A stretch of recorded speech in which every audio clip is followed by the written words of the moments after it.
Hello hello Sarika, Sarika please তুমি নিজের ঘর থেকে বেরো আর কোথাও একটা লুকিয়ে পড়ো। লুকিয়ে পড়বো? কিন্তু কেন বৌদি, সব ঠিক আছে? হ্যালো সারিকা আমার কথা শোনো, তুমি টাইম ওয়েস্ট করো না, তুমি নিজের ঘর থেকে বেরো। আমি এই পার্টিতে এখানে শুনেছি তোমার জীবনের ঝুঁকি আছে, কেউ তোমাকে ওখানে মারতে আসছে। সারিকা প্লিজ ঘর থেকে বেরো। কি বলছো তুমি বৌদি? হ্যালো হ্যালো ওই লোকটা যেই হোক ও তোমার লেফট সাইড দিয়ে আসবে, আমিও পুলিশ নিয়ে আসছি ওখানে। প্লিজ প্লিজ তুমি টাইম ওয়েস্ট করো না, ঘর থেকে বেরিয়ে পড়ো। হ্যাঁ হ্যাঁ, কিন্তু বৌদি হ্যালো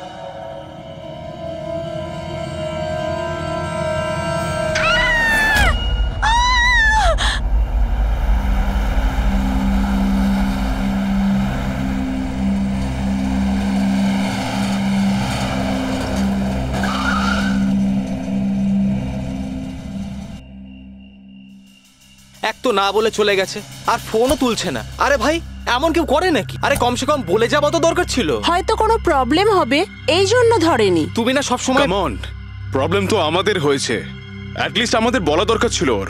আর না তো কি, একদম বাচ্চাদের মতো ব্যবহার, কারো চিন্তাই করে না। সি গাইস লিসেন, প্রথমে ঘরের ভেতর ঢুকে দেখি। এটাও তো হতে পারে যে ঘরের ভেতর রয়েছে। চলো চলো।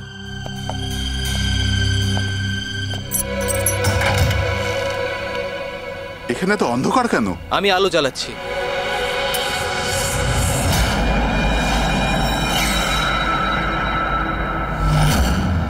এসব কি? সারিকা, আমার আগে থেকেই মনে হচ্ছিল যে ওই মেয়েটার প্রাণের সংশয় আছে। এই কথাটা আমার হালকাভাবে নেওয়া উচিত হয়নি, ওদের ভরসা করাই উচিত হয়নি। তুমি এত কেন ভয় পাচ্ছ? হয়তো মেয়েটা ঠিকই আছে। তুমি জানো না অভিজিৎ, এই মেয়েটার এমন একটা রোগ আছে যার কারণে যে কোনো সময় ওর জীবন যেতে পারে। কেউ যা খুশি করতে পারে ওর সঙ্গে, কিন্তু ও জানতেই পারবে না। জানতে পারবে না? স্যার, ওকে ঘুমাতে আছে? না, কমায় না, একটা অদ্ভুত রোগ। আমিও এই রোগের ব্যাপারে আগে কখনো শুনিনি।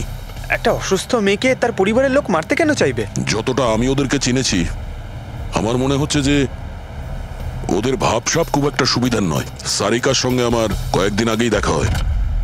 একদিন আমি অফিস থেকে যখন বাড়ি যাচ্ছিলাম,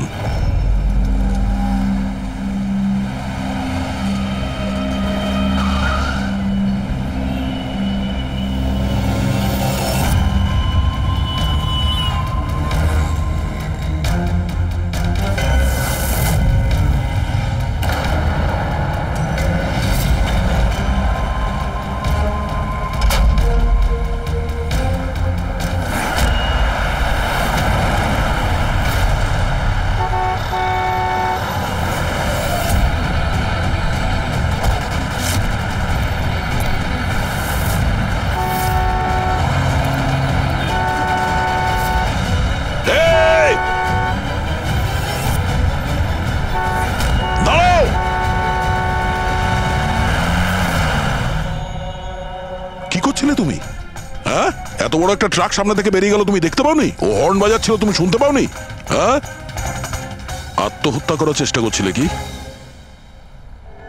মনে হচ্ছে দেখতেও পায় না, শুনতেও পায় না। কিন্তু এই রাস্তায় একা কি করছে? কে কে আছে এখানে? আকাশ দাদা, কে আপনি? কে? তার মানে আপনি দেখতে পান? তাহলে আপনি আমি আর ওই ট্রাক দেখতে পাননি?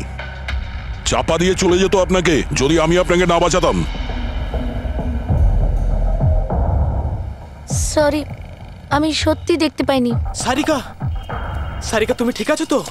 সারিকা, তুমি একলা কোথায় চলে গেছিলে? তোমার যদি কিছু হয়ে যেত তাহলে? আমি আগেই বলেছিলাম আমরা প্রপার্টি দেখতে যাচ্ছি, ওকে সাথে করে নিয়ে যাওয়ার কোনো দরকারই ছিল না, কিন্তু আমার কথা কেউ শোনেই না। রজনী প্লিজ থামো তুমি। ইনি ঠিকই বলছেন, আমি নিজে দেখেছি। ওনার লেফট সাইড দিয়ে একটা ট্রাক আসছিল, উনি দেখতে পাননি। ও হর্ন বাজাচ্ছিল, শোনেনি। চাপা দিয়ে চলে যেত ট্রাক যদি আমি না থাকতাম। থ্যাংক ইউ দাদা, থ্যাংক ইউ ভেরি মাচ। হ্যাঁ দাদা, সত্যি ও ট্রাকের আবার শুনতেও পাইনি আর দেখতেও পাইনি। তার মানে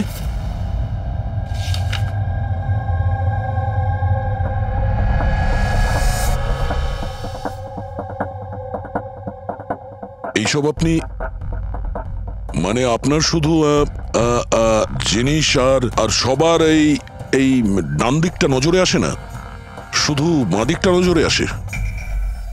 হ্যাঁ স্যার। তার মানে এই মুহূর্তে আমি আপনার সামনে আছি, আপনি আমার অর্ধেকটা দেখতে পাচ্ছেন, আমার এই ডান দিকটা আপনি দেখতে পাচ্ছেন না? না স্যার, দেখতে পাই না। আমার যত কাছে কেউ থাকুক না কেন, যদি সে আমার বাঁ দিকে দাঁড়িয়ে থাকে তাহলে না আমি তাকে শুনতে পাই আর না দেখতে পাই স্যার। আমার এই সমস্যাটা রয়েছে স্যার, হেমিস্পেশাল নেগলেক্ট। এই রোগের কারণের জন্য স্যার আমার মাথা লেফট সাইড রেজিস্টার করতে পারে না স্যার, শুধুমাত্র ডান দিকটাই বুঝতে পারি আমি স্যার। সেই জন্য আপনি এইসব পেন্টিংস, এই লোকজন সবার ডান দিকটাই দেখতে পাই আমি স্যার। তাহলে এই অসুখের কোনো ট্রিটমেন্ট নিশ্চয়ই আছে। আর আপনারা ওনাকে রাস্তায় যেতে দিলেন কি করে? আপনারা তো জানতেন যে ওনার সঙ্গে কি হচ্ছে, তারপরেও যদি কিছু হয়ে যেত ওনার। স্যার আপনি বলুন স্যার, ওর তো নিজের বুদ্ধি ব্যবহার করার দরকার ছিল। ওর কি দরকার ছিল রাস্তায় একা যাবার? আর এ কোনো ছোট বাচ্চা নাকি যে 24 ঘন্টা ওকে নজরে রাখতে হবে?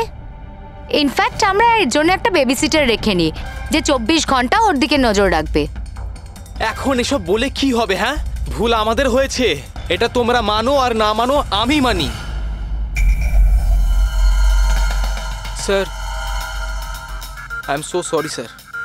স্যার এই ভুল আর দ্বিতীয়বার আর হবে না। সারিকা আমার ছোট বোন, আর এর খেয়াল রাখার আমার দায়িত্ব স্যার। কারেক্ট। এরপর থেকে এরকম কোনোদিন হবে না। আর তাছাড়া এখন তোমার ওষুধ খাওয়ার সময় হয়েছে না, চল ওষুধ খাবে। স্যার এটা তো খুবই ভয়ঙ্কর রোগ। যদি কেউ ওর লেফট সাইডে সোজাসুজি অ্যাটাক করে তাও ও বুঝতে পারবে না। এক্স্যাক্টলি, এই ব্যাপারটাতেই আমার ভয়। এক তো এই অসুখ, তার উপরে কোটি টাকার সম্পত্তির একলা ওয়ারিশও। সারিকার মা বাবা একটা অ্যাক্সিডেন্টে মারা গেছে, সারিকা বেঁচে গেছে, কিন্তু ওর এই হেমিস্পেশাল নেকলেট অসুখ হয়ে গেছে। ওর আশেপাশেও দেখভাল করার জন্য তো অনেক লোক আছে, কিন্তু তার মধ্যে জানি না কতজন আছে যারা সৎভাবে ওর ভালো চায়। এরকম কেন মনে হচ্ছে তোমার? অভিজিৎ, ওই উইল অনুযায়ী সারিকার পরে পুরো সম্পত্তি এই আত্মীয়দেরই পাওয়ার কথা। আর আমার প্রথম থেকেই এদেরকে খুব একটা ভালো লাগছে না। আর এই কিছুদিন আগে আমি ওর বার্থডে পার্টিতে গেছিলাম। চলো সারিকা, এবার কেকটা কাটো। দাদা আর 2 মিনিট ওয়েট করে যাই, দয়া স্যার হয়তো চলে আসবেন। আমি ওনাকেও ইনভাইট করেছি। অন্তত আমাদেরও বলতে পারতে। আরে কে কি বললো না ভাই? Oh I am so sorry, আসতে একটু দেরি হয়ে গেল। Many many happy returns of the day, happy birthday. I will take it, দাও। আপনি আপনাকে ঠিক চিনতে পারলাম না। আমি বলছি, এ হলো কৃতি। সারিকার মতো পেশেন্টদেরকে হ্যান্ডেল করার জন্য ইনি ট্রেনিং নিয়েছেন, আর আমি ইনাকে 24 ঘন্টা সারিকার সাথে থাকার জন্য অ্যাপয়েন্ট করেছি।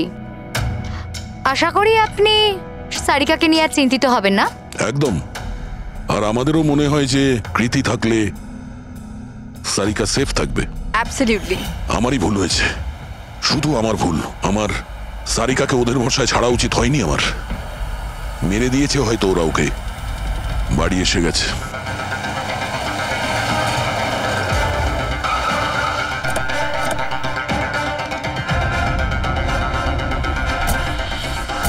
কোথায় ও? হ্যাঁ, কি করেছো তোমরা ওর সাথে? স্যার আমরা তো জানি না কি হয়েছে, আমরা তো কিছুই করিনি স্যার। 1 মিনিট, কি হয়েছে কি এখানে? স্যার ড্রয়িং রুমের অবস্থা দেখে আমরা এতটাই ভয় পেয়ে গেছি যে আমরা ভিতরে যাইনি। আগে এটা বলো, সারিকা কোথায়? স্যার আমরা কিচ্ছু জানি না, আমরা কিচ্ছু দেখিনি স্যার। আমরা এইসব দেখে ঘাবড়ে গিয়েছিলাম আর সোজা আপনাকে ফোন করেছিলাম। ঠিক আছে, আমরা দেখে নিচ্ছি। পঙ্কজ, এদের সবার স্টেটমেন্ট রেকর্ড করো, আর কাউকে ভিতরে আসতে দেবে না।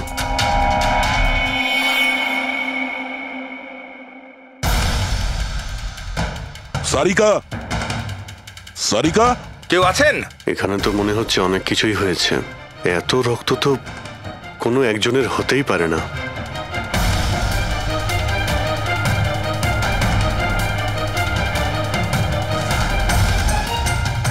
স্যার, হ্যাঁ, স্যার এই দেখুন, কেউ লুটপাট করার জন্য ঢুকেছিল, কিন্তু টাকা নিয়ে বেরোতে পারেনি। যেই ওকে বাধা দেওয়ার চেষ্টা করেছিল তার উপরেই আক্রমণ করে। স্যার, লাশ। সারিকা?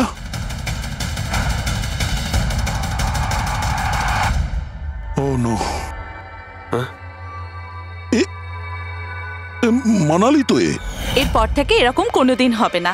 আর তাছাড়া এখন তোমার ওষুধ খাওয়ার সময় হয়েছে না? সারিকার ছোট বৌদি, জয়ন্তর স্ত্রী। তাহলে ও কোথায় আছে?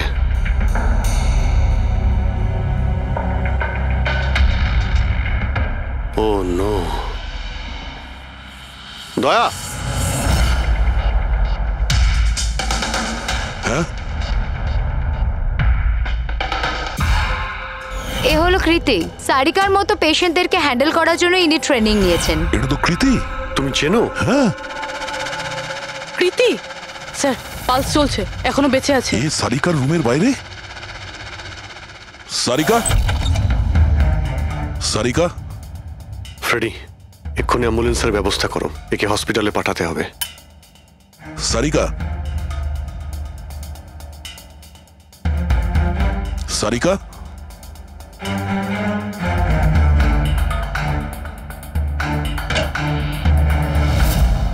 সারিকা, সারিকা, অভিজিৎ। না না না না না, কিছু নেই, কিছু নেই। রিল্যাক্স, আমরা রিল্যাক্স। শেয়ারই থেকে এসো, রিল্যাক্স, বাইরে রিল্যাক্স। এসো, বাইরে এসো, বাইরে এসো। রবি, এসো, সাবধানে। তুমি ঠিক আছো তো? বসো, এখানে বসো। থ্যাংক গড একে পাওয়া গেছে। তুমি ঠিক আছো? সবাইকে মেরে দিয়েছে, সবাইকে মেরে দিয়েছে স্যার। এক মিনিট, এক মিনিট। কে করেছে এসব? কে ছিল সে? দয়া স্যার, কি হয়েছিল? স্যার সবাইকে মেরে দিয়েছে স্যার। কে? মেরে দিয়েছে। কে? কে মেরেছে? মেরে দিয়েছে স্যার। আমার মনে হয় এক্ষুনি একে হসপিটালে পাঠানো উচিত। ওর মানসিক অবস্থা ঠিক নেই। ওটাই ঠিক হবে, মনে হচ্ছে শক পেয়েছে। রবি, তোলো একে। ওঠো, ওঠো। আমার সাথে এসো।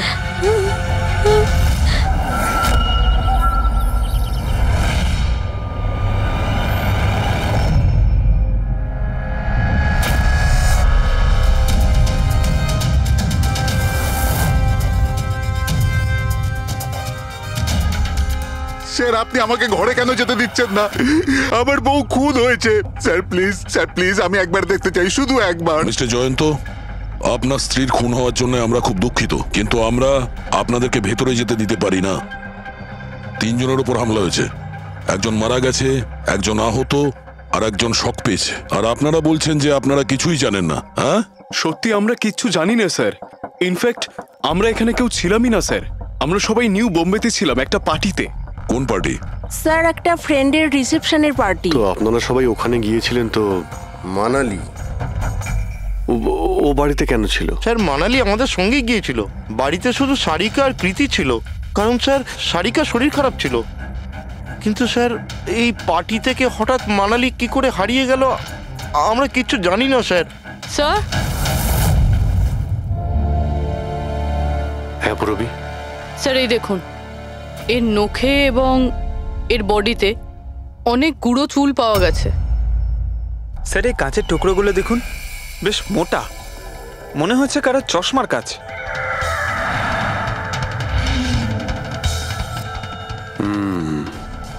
চশমারই মনে হচ্ছে। রেখে দাও সাবধানে।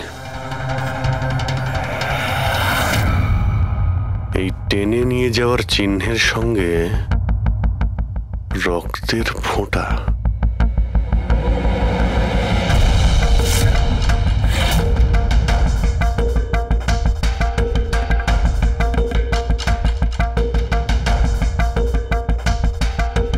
এখানে এতটা রক্ত, মানে এখানে এসে দাঁড়ায় আর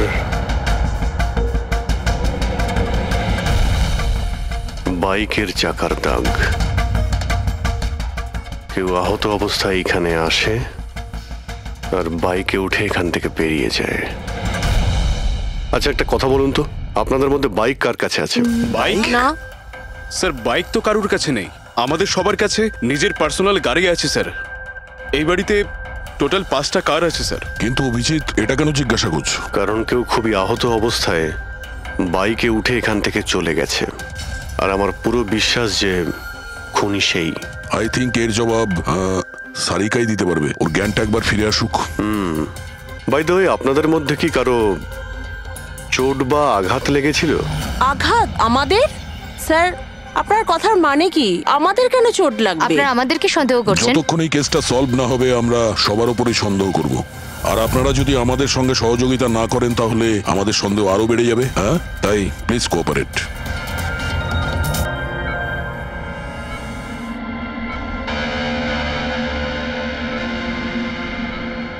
সারিকা,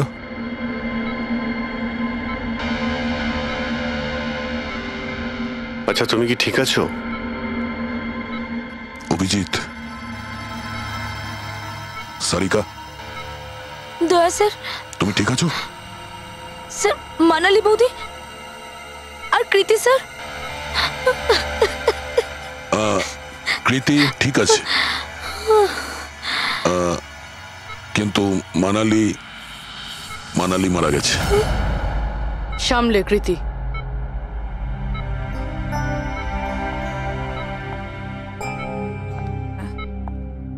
কৃতি,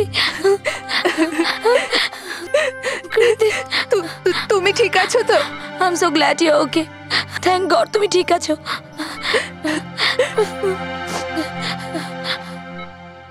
আচ্ছা, কাল এক্স্যাক্টলি কি হয়েছিল তুমি বলতে পারবে?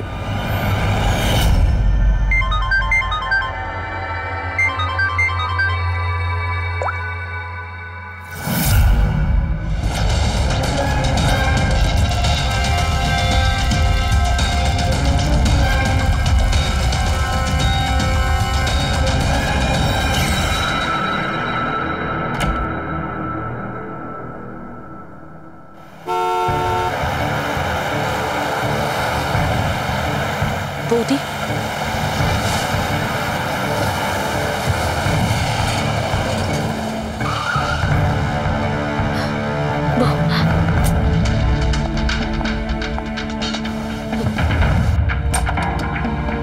সারিকা,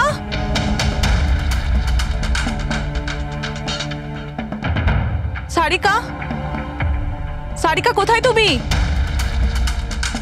বৌদি, সারিকা, সারিকা,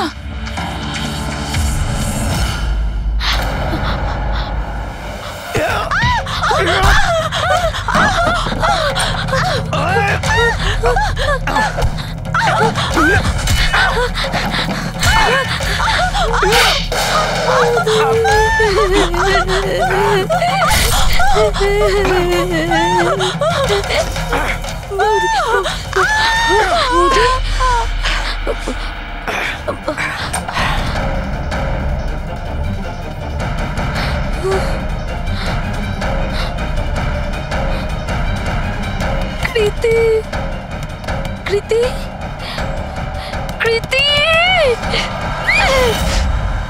তো তুমি ওনার দরজাতে ধাক্কা দিয়েছিলে। তো কৃতি, আপনি কি দেখেছিলেন? আপনার উপরে আক্রমণ কি করে হলো? সারিকার জোরে চিৎকারের আওয়াজ পেলাম। আমি তখনই ঘর থেকে বাইরে আসি। সারিকা, এইসব কি করে? কৃতি, কৃতি, সারিকা তুমি ঠিক আছো তো? কৃতি, আমি আমার রুমে। কৃতি, আমি এখানে। Okay okay okay Sarika, you don't worry, I am coming. Kriti সাবধানে, খুনি এখনো বাড়িতেই আছে। খুনি? সারিকা, তুমি ওকে দেখেছো যে কৃতির ওপর হামলা করেছে? হ্যাঁ স্যার, আমি দেখেছিলাম। সারিকা, সারিকা, কৃতি, কৃতি। সারিকা, সেই মুহূর্তে তুমি যা যা দেখেছো সেটা তুমি একটা পেপারের ওপর আঁকতে পারবে? হ্যাঁ স্যার, যখন আমি ওনাকে মানালি বৌদির পেছনে দেখেছিলাম তখন খুব ভয় পেয়ে গেছিলাম। আমি শুধু ওই মুখটার একটা ঝলক দেখতে পেয়েছিলাম স্যার। যখন আমি আবার দেখি তো তখন আমি শুধু হাতটুকু দেখতে পাই। কৃতি আমার দিকে আসছিল আর তারপর পিছন থেকে হাত এলো, ওই হাতটা ওর ওপর হামলা করলো। লোকটা রেনকোট পরেছিল আর গ্লাভস আর একটা বড় চকমকি ঘড়ি, এই যে একেবারে সেরকমই হুবহু যেমনটা আমি দেখতে পেয়েছিলাম।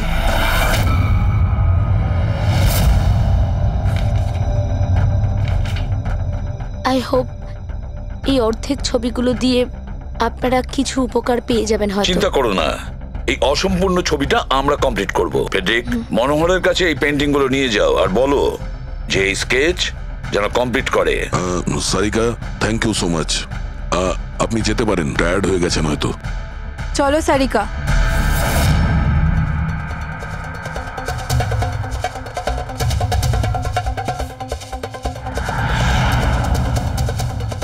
এই লোকটাকে তো আগে কখনো দেখিনি স্যার। হতে পারে শুধু এই কাজের জন্যই হায়ার করা হয়েছিল। আর ঠিক সময় মানালি ওর প্ল্যানটা ভেস্তে দিল। খুব মন দিয়ে দেখো এই স্কেচটা। এটা সেই লোকটার ছবি যে মানালিকে খুন করেছিল। আপনারা কি একে কোনোদিন দেখেছেন?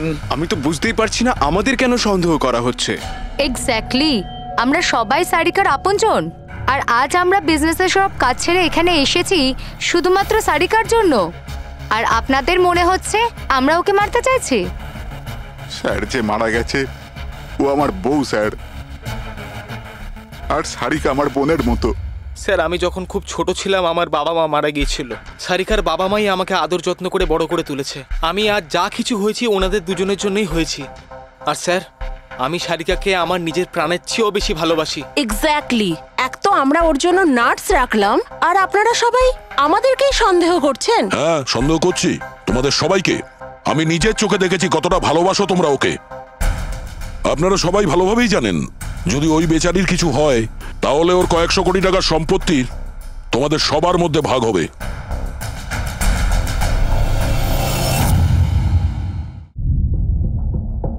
ওকে বাড়িতে রেখে তোমরা সবাই পার্টিতে গিয়েছিলে। ওখানে মালিনী কোনো কথা শুনেছিল যে কোনো খুনি ওকে মারতে চলেছে। মালিনী কাউকে কিছু না বলেই নিজে ওকে সাবধান করে আর চলে যায় সেখানে যেখানে খুনি মানালিকে মেরে ফেলে। আর যদিও পার্টিতে এই কথাটা শুনে থাকে তাহলে আপনাদের মধ্যে কেউ হবে? কেউ না? ঠিক আছে, তোমরা এখন যেতে পারো, কিন্তু একটা কথা ভালো করে মনে রাখবে, আমাদের কড়া নজর থাকবে তোমাদের উপরে। অভিজিৎ, দয়া, ও বলছিল মানালি ওকে ফোন করেছিল যে মানালি পুলিশ নিয়ে ওর বাড়িতে পৌঁছচ্ছে। এক্স্যাক্টলি স্যার, কিন্তু ও না আমাদের সঙ্গে কন্ট্যাক্ট করেছে না পুলিশের সঙ্গে। হতে পারে কেউ ওর পিছু নিয়েছিল, তাই হয়তো ভয় পেয়ে গিয়েছিল। একটা কাজ করি আমরা, পঙ্কজ, পুরবী, ওই পার্টিতে যে কয়জন লোক এসেছিল ওদের প্রত্যেকের নাম আর ফোন নাম্বার বের করো আর খোঁজ নাও ওই রাতে মানালির বাড়ির আশেপাশে ওদের মধ্যে কার ফোন অ্যাক্টিভ ছিল।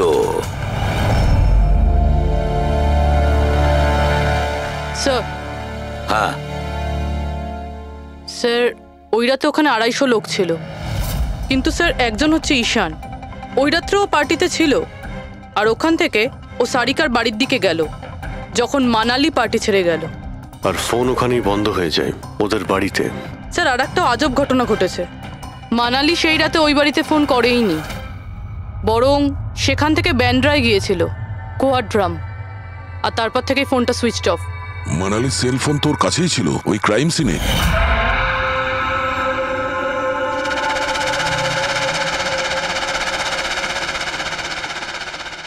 Switch off? আচ্ছা, এমনটা নয় তো যে ওই ফোনটা আসলে ঈশানের ফোন, ভুল করে ওখানে পড়ে গিয়েছিল? মানে ঈশান সেই রাতে সারিকা ভিলা এসেছিল। ডাকো ওই ঈশানকে বিউরোতে। স্যার আমি করেছিটা কি? আমাকে এখানে কেন ডাকা হয়েছে? ঈশান, একটু আপনার চশমাটা খুলবেন? চশমা? স্যার এটা তো উইদাউট নাম্বারের চশমা, এটা তো আমি রেগুলার পড়ি না। ডক্টর সালুকের কাছে নিয়ে যাও এটা। স্যার আমাকে এটা তো বলুন, আমি করেছিটা কি? আমরা আপনাকে এখানে মানালি মার্ডার কেসের ব্যাপারে ডেকেছি। ক্রাইম সিনে আমরা চশমার ভাঙা কাঁচ পেয়েছি। আপনার চশমাটাকে ওই কাচের সঙ্গে ম্যাচ করিয়ে দেখব। কিন্তু স্যার আমি তো ওই জায়গায় যাইনি। যদি তুমি নাই গিয়ে থাকো তাহলে তোমার ফোন ওখানে ওই ভিলাতে কি করছিল? আর মানালির ফোন তোমার বাড়িতে মান্দ্রাতে কিভাবে পৌঁছলো? ওই স্যার পার্টিতে আমাদের ফোন এক্সচেঞ্জ হয়ে গেছিল, কারণ আমাদের ফোন দুটো এক। কি হলো মানালি ম্যাডাম, আপনাকে চিন্তিত মনে হচ্ছে? চিন্তিত আমি? না তো, আসলে আমি ওই জয়ন্ত আর আকাশকে খুঁজছিলাম। আপনি ওদের কোথাও দেখেছেন? হ্যাঁ, ওরা দুজন ভেতরেই হবে। আসলে কি হয়েছে, এত চেঁচামেচি আর এই ডিস্কোতে আমি কিছু বুঝেই উঠতে পারছি না। আপনি প্লিজ আমাকে একটু হেল্প করে দেবেন ওদের খুঁজে পেতে? আমি ওদের ভেতর থেকে আপনার কাছে পাঠাচ্ছি।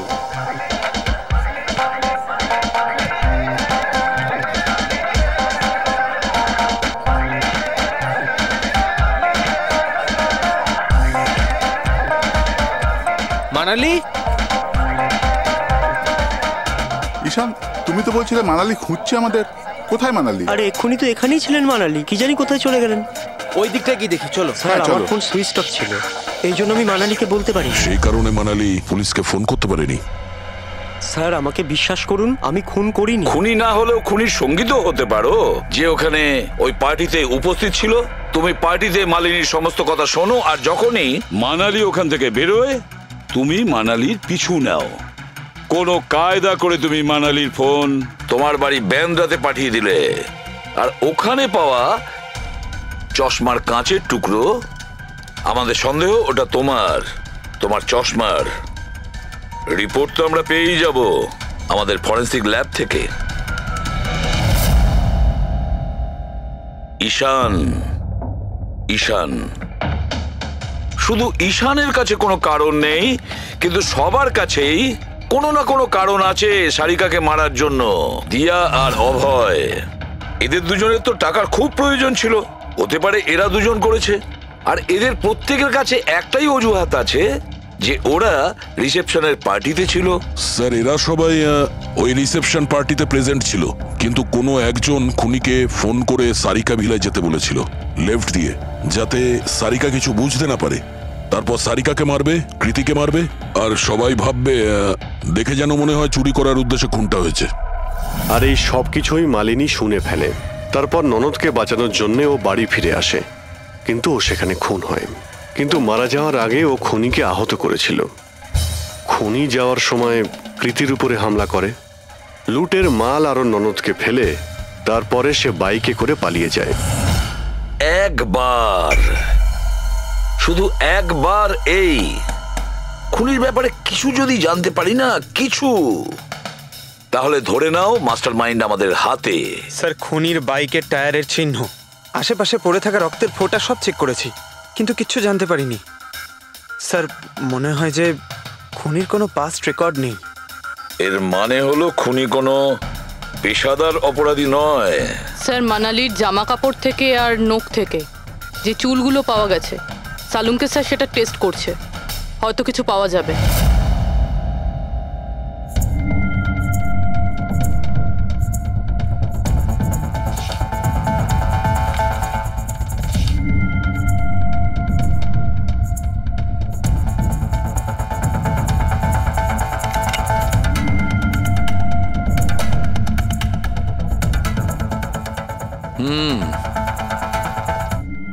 আমার আন্দাজ একদম ঠিক ছিল, এবার শুধু ডিএনএ রিপোর্টটা দরকার।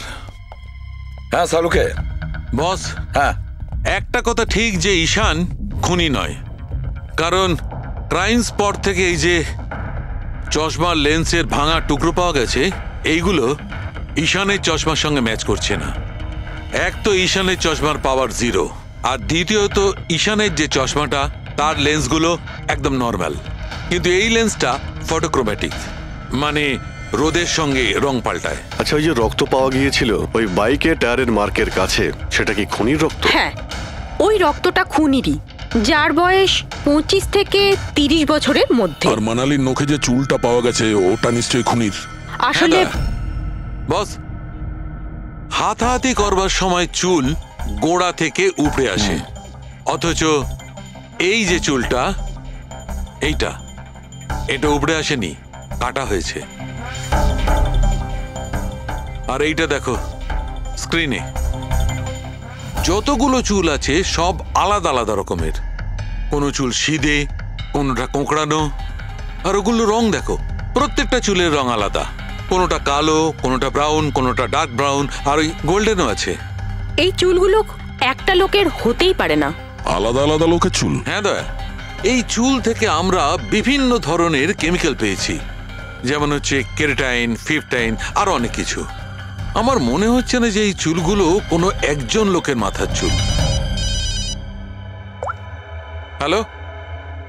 ও good, very good, thank you very much, good news, bye. DNA টেস্টের রিপোর্ট, এই রিপোর্ট এই বিষয়টা কনফার্ম করছে যে এই যে চুলগুলো সেগুলো কোনো একজন ব্যক্তির চুল নয়। যে লোকটার ড্রেসের ওপর আলাদা আলাদা চুল আছে, আলাদা আলাদা লোকের কাটা চুল, সেই লোক কোনো বড় সেলুনে কাজ করে, হেয়ার স্টাইলিস্টের।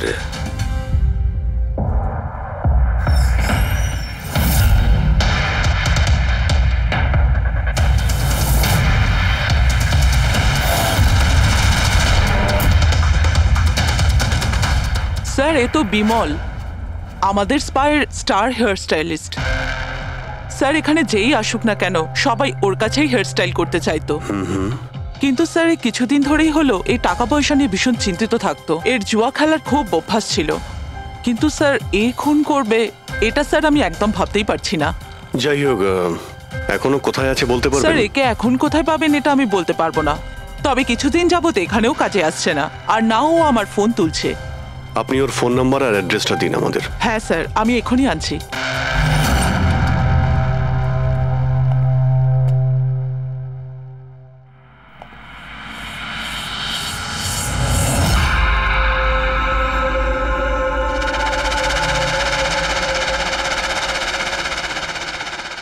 ও নো, এ তো গেছে। বিষ খেয়েছে। এখানে আঘাত লেগেছে, আর এই কাঁধেও নখের চিহ্ন। মানে এই হলো সেই যে মানালিকে খুন করেছে। দেখো কিছু পাওয়া যায় কিনা।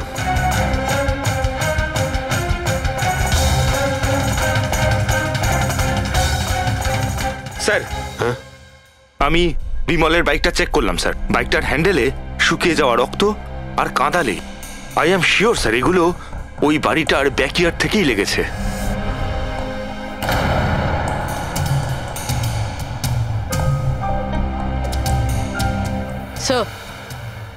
স্যার, এই ভেঙে যাওয়া চশমা আর এই রেনকোট পেয়েছি। রেনকোটে রক্ত লেগে আছে।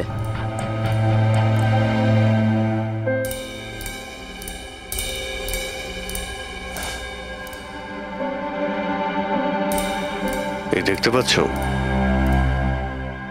বাঁ হাতে ঘড়ি। হ্যাঁ, তাহলে স্যার যদি বিমল বাঁ হাতে ঘড়ি পরতো তাহলে ও কি করে বলল যে ডান হাতে ঘড়ি পরা ছিল? ওই রাতে পার্টিতে মানালি কেউ সারিকাকে খুন করবে সেই আলোচনা শুনে ফেলে, আর তখন মানালি ঈশানের কাছে সাহায্য চায়। ওকে বলে যে জয়ন্ত আর আকাশকে ওখানে পাঠিয়ে দিতে। এর মানে আকাশ আর জয়ন্ত দুজনেই নির্দোষ। বাকি রইল এই তিনজন, রজনী, অভয় আর দিয়া। ওই খুনের মাস্টারমাইন্ড এই তিনজনের মধ্যেই কেউ হবে। আচ্ছা স্যার, ওই কলের অন্যদিকে কে ছিল? স্যার, ওই বিমল হতে পারে। না স্যার, আমি বিমলের ফোন রেকর্ড চেক করেছি। ওই রাত্রে ওদের মধ্যে কেউই বিমলকে ফোন করেনি। তাহলে অপর প্রান্তে কে ছিল সেদিন? ল্যান্ডলাইন?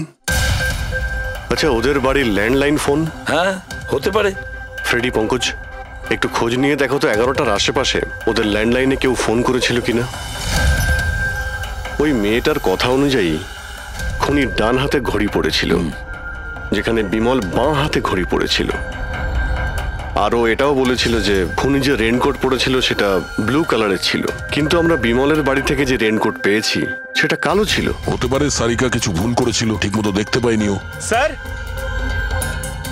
স্যার ওই রাতে 11:30টার সময় বাড়িতে কেউ ফোন করেছিল। কে ফোন করেছিল?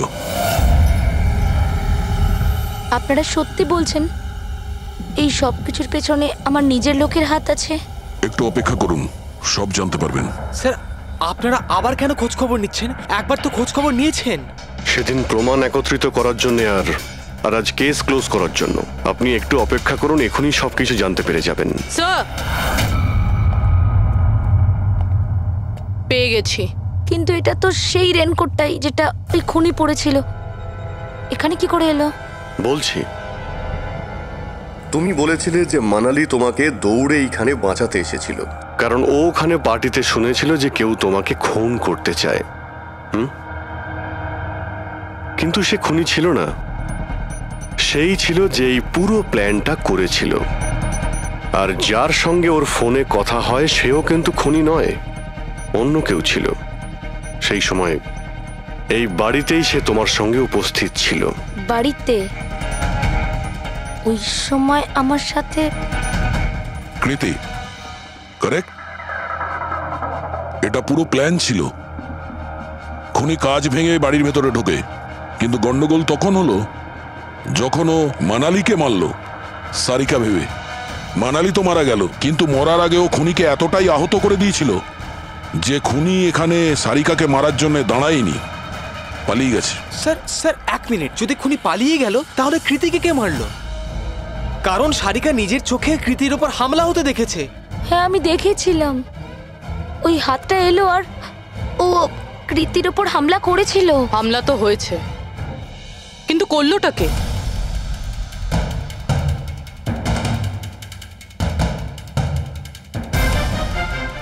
আপনারা সবাই আমাকে এভাবে কেন দেখছেন? এর উত্তর তো শুধু তুমিই দিতে পারবে কৃতি। ও রাত ঠিক 10:30টার সময় শুয়ে পড়েছিল।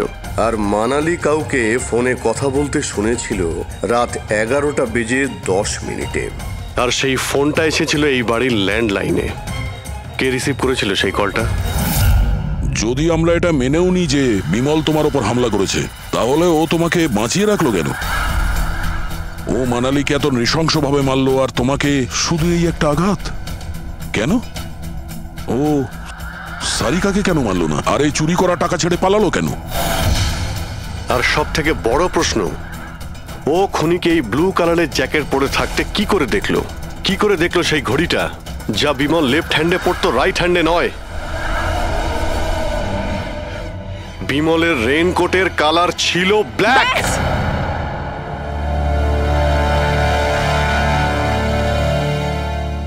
ঠিক চিনেছেন আপনারা। ওই হামলা আমি নিজেই করেছিলাম।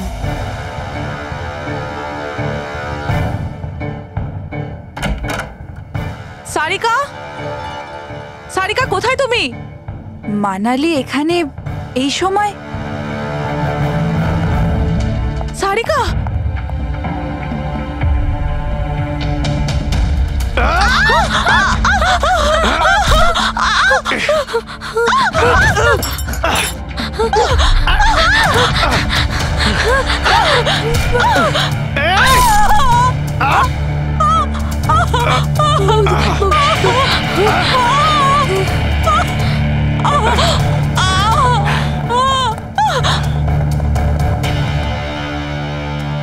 কৃতি,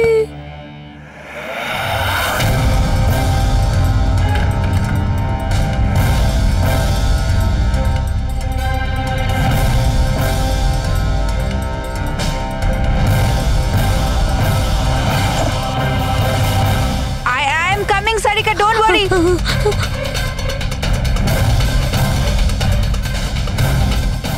কৃতি, কারণ আমি চাইনি কেউ আমার উপর সন্দেহ করুক। আর তুমি যখন এত কিছু বলেই দিলে, তখন ওই মাস্টার মাইন্ডের নামটাও বলে দাও। হ্যাঁ, আর তুমি যদি বলো ওর নামটা আমি বলে দিই, যে মানালিকে মেরেছে আর সারিকাকে মারতে পারতো। কি রজনী দেবী, আপনি জানেন আমরা কার কথা বলছি? রজনী তুমি? হ্যালো, কিলার শার্প 11:30টায় পৌঁছে যাবে। সারিকার খেলা শেষ, যে কোনো মূল্যে করতেই হবে। ওই আমার বাকি টাকাটা? তুমি তোমার পয়সা পেয়ে যাবে। ওকে।